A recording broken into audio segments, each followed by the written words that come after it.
No, mi amorcito, no vas a... Ajá, Brecky, ya nos vamos. Mire la hora que es, llevas media hora y metido en la moto. Es que ella necesita tiempo. No, ¿qué tiempo? Limpiándola. ¿Para que siga igual? Porque yo la veo sucia. ¿Ah? Ella no entiende, no le parece bueno. No, porque todo el tiempo le dedicas tiempo a la moto. A mí no me besas. A mí no me acaricias como besas a la moto y la acaricia. ¿Ah?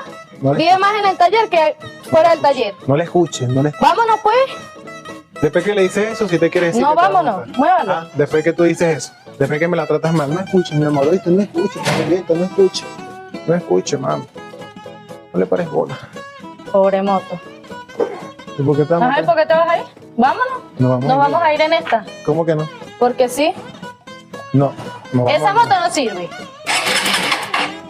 Viste, le echaste brujería a mi moto. Viste, la tiraste a la moto. Vámonos pues.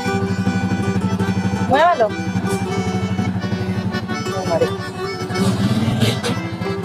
Chao, mi amor.